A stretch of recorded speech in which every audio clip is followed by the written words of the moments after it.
ഈശോമിശിഹായ്ക്ക് സ്തുതിയായിരിക്കട്ടെ. നമുക്കിന്ന് ബൈബിൾ വായനയെക്കുറിച്ച് കേട്ടാലോ? ആരൊക്കെ ഡെയിലി ബൈബിൾ വായിക്കാറുണ്ട്? ഒരുവിധം എല്ലാവരും ബൈബിൾ വായിക്കാറുണ്ടാവില്ലേ? ആരെങ്കിലും വായിക്കുന്നില്ലെങ്കിൽ നമുക്ക് ഇന്ന് തുടങ്ങി ഡെയിലി ബൈബിൾ വായിച്ച് തുടങ്ങാം കേട്ടോ. നമ്മുടെ ജീവിതത്തിൽ ചില ദിവസങ്ങളിലൊക്കെ നമുക്ക് പ്രാർത്ഥിക്കാൻ പറ്റാത്ത ദിവസങ്ങളുണ്ടാവും. നമുക്ക് എങ്ങനെ പ്രാർത്ഥിക്കണം, എനിക്ക് പ്രാർത്ഥിക്കാൻ അറിയില്ലല്ലോ, എങ്ങനെയാണ് ഞാൻ പ്രാർത്ഥിക്കേണ്ടത് എന്നൊന്നും അറിയാത്ത ചിലരൊക്കെ ഉണ്ടാവും. അല്ലെങ്കിൽ ചിലപ്പോൾ ആ സമയങ്ങളിലൂടെയൊക്കെ നമ്മൾ കടന്നു പോയിട്ടുണ്ടാവും. അപ്പോൾ ആ സമയങ്ങളിൽ നമ്മൾ ബൈബിൾ എടുത്ത് തുറന്ന് വായിച്ച് നോക്കാം. നമ്മൾ ഈശോയുടെ വചനങ്ങൾ വായിക്കുമ്പോൾ നമ്മുടെ ഈശോ നമ്മോട് സംസാരിക്കുന്നതായിട്ട് നമുക്ക് മനസ്സിലാവും. നമ്മൾ ഏത് സാഹചര്യത്തോടെയാണ് കടന്നു പോകണമെങ്കിലും നമ്മൾ ഈശോയുടെ വചനങ്ങൾ വായിക്കുമ്പോൾ നമുക്ക് കിട്ടുന്ന ആശ്വാസം അത് മറ്റൊന്ന് തന്നെയാണ്. നമ്മളിൽ മിക്കവരും ചിലപ്പോൾ ബൈബിൾ മുഴുവനായിട്ട് വായിച്ചു കഴിഞ്ഞിട്ടുണ്ടാവും. ഈ ബൈബിൾ വായിച്ചു കഴിഞ്ഞു എന്ന് വിചാരിച്ച് അവരത് മടക്കി വെച്ചിട്ടുണ്ടാവില്ല. നമ്മളിപ്പോൾ ഒരു സാധാരണ ഒരു ബുക്ക് വായിച്ചു കഴിഞ്ഞാൽ ആ ബുക്ക് വായിച്ചു കഴിഞ്ഞല്ലോ, അതവിടെ എടുത്ത് വെച്ചേക്കാം എന്ന് കരുതി ബൈബിള് വായിച്ചു കഴിഞ്ഞിട്ട് അതവിടെ എടുത്ത് വെച്ചിട്ടുണ്ടാവില്ല. അവരത് പിന്നെയും വായിക്കുകയായിരിക്കും. നമ്മൾ പിന്നെയും വായിക്കാനായിട്ട് പ്രചോദനം നൽകുന്നൊരു വചനങ്ങളാണ് ഈശോയുടെ വചനങ്ങൾ. ആ ബൈബിൾ മുഴുവനും ഉള്ളത് നമ്മുടെ ഈശോ നമ്മെ അവിടെ പിടിച്ചിരുത്തും. നമ്മൾ ആ ബൈബിൾ മുഴുവൻ വായിച്ചു കഴിഞ്ഞാലും വീണ്ടും വായിക്കുവാനായിട്ട്. നമ്മൾ എത്ര തന്നെ വായിച്ചാലും നമുക്ക് ഒരിക്കലും മടുപ്പ് വരത്തില്ല. കാരണം ഈശോയുടെ വചനങ്ങളാണ് നമ്മൾ വായിക്കുന്നതെന്ന് നമുക്കത് മനസ്സിലാകും. നമുക്കത് ഉൾക്കൊണ്ടുകൊണ്ട് വായിക്കാൻ സാധിക്കും.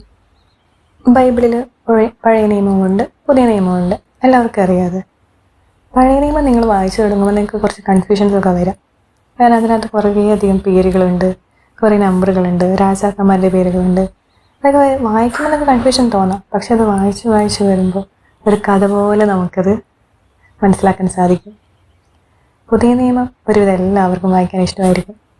കുറേ അത്ഭുതങ്ങളുണ്ട്, അടയാളങ്ങളുണ്ട്, ഈശോ പറഞ്ഞു തന്ന ഒരുപാട് കഥകളുണ്ട്. അത് ഓരോന്ന് വായിക്കുമ്പോൾ നമുക്ക് അതെല്ലാം വിഷ്വലൈസ് ചെയ്യാൻ സാധിക്കും അല്ലേ? അപ്പോൾ നമുക്ക് ഡെയിലി ബൈബിൾ വായിക്കാം. നമ്മുടെ ഈശോയ്ക്ക് വേണ്ടി കുറച്ച് ടൈം നമുക്ക് മാറ്റി വയ്ക്കാം. അതെ, ആദ്യം നമുക്കൊരു 5 മിനിറ്റ് തന്നെ തുടങ്ങി നോക്കാം. ആ 5 മിനിറ്റ് നിങ്ങളറിയാതെ തന്നെ പതിയെ അതൊരു അരമണിക്കൂർ, 1 മണിക്കൂറൊക്കെ ആയി മാറും. അത് നിങ്ങളറിയത്തും കൂടിയില്ല. നമ്മളെല്ലാവരും ബൈബിൾ വായിക്കുന്നുണ്ടാവും, ഡെയിലി ബൈബിൾ വായിക്കുന്നുണ്ടാവും. ഒരു പ്രത്യേക സമയത്തായിരുന്നു നമ്മൾ ബൈബിൾ വായിക്കുന്നത്. അതെപ്പോഴാണ്? അതെ, കുടുംബ പ്രാർത്ഥനയ്ക്ക് എല്ലാവരും ബൈബിൾ വായിക്കുന്നുണ്ടാവും. പക്ഷേ കുടുംബ പ്രാർത്ഥനയ്ക്ക് മാത്രം വായിക്കേണ്ട ഒന്നായി ഒതുങ്ങി തീരരുത് നമ്മുടെ ബൈബിളിനെ. നമ്മളത് നമ്മുടെ ഡെയിലി ലൈഫിൻ്റെ ഭാഗമാക്കി മാറ്റണം. നമുക്ക് ആർക്കൊക്കെ സ്വന്തമായിട്ട് ബൈബിളുണ്ട്, നമുക്ക് സ്വന്തമായിട്ട് ഡ്രസ്സുണ്ട്, ബാഗുണ്ട്, ചെരുപ്പുണ്ട്, അങ്ങനെ ഓരോ സാധനങ്ങളുണ്ട്. നമുക്ക് സ്വന്തമായിട്ട് ബൈബിളുണ്ടോ? ഇല്ലെങ്കിൽ എല്ലാവർക്കും സ്വന്തമായിട്ടൊരു ബൈബിൾ ഉണ്ടാവണം. കുഞ്ഞു മക്കൾക്കും എല്ലാവർക്കും സ്വന്തമായിട്ടൊരു ബൈബിൾ ഉണ്ടാവണം. നമ്മൾക്ക് എന്തെങ്കിലും സങ്കടങ്ങളോ വേദനകളോ അല്ലെങ്കിൽ സന്തോഷമോ എന്ത് തന്നെ ഉണ്ടായാലും ആ സമയത്ത് നമ്മൾ ആ ബൈബിള് ഒന്ന് കെട്ടിപ്പിടിച്ച് നോക്കി. നിങ്ങൾക്ക് നിങ്ങളുടെ ഈശോപ്പനെ കെട്ടിപ്പിടിക്കുന്ന ഒരു ഫീല് നിങ്ങൾക്ക് കിട്ടും. ആ ബൈബിൾ നിങ്ങൾ ഉറങ്ങാൻ നേരത്ത് നിങ്ങളുടെ ബെഡിൽ വന്ന് കൊണ്ടുവന്ന് വെച്ച് കിടന്നുറങ്ങുമ്പോൾ നമുക്ക് നമ്മുടെ ഈശോപ്പാടെ കൂടെ കിടന്നുറങ്ങുന്ന അതേ ഒരു അനുഭവം നിങ്ങൾക്ക് ഉണ്ടാവും. അപ്പോൾ എല്ലാവരും ബൈബിൾ വായിക്കാൻ റെഡിയല്ലേ? ഇന്ന് തുടങ്ങി നമുക്ക് ആരംഭിക്കാം. വായിച്ചവർ വീണ്ടും വായിക്കാൻ നമ്മെ പ്രചോദിപ്പിക്കുന്ന ഈശോയുടെ വചനങ്ങൾ നമുക്ക് വായിക്കാം. ഈശോമിശിഹായ്ക്ക് സ്തുതിയായിരിക്കട്ടെ.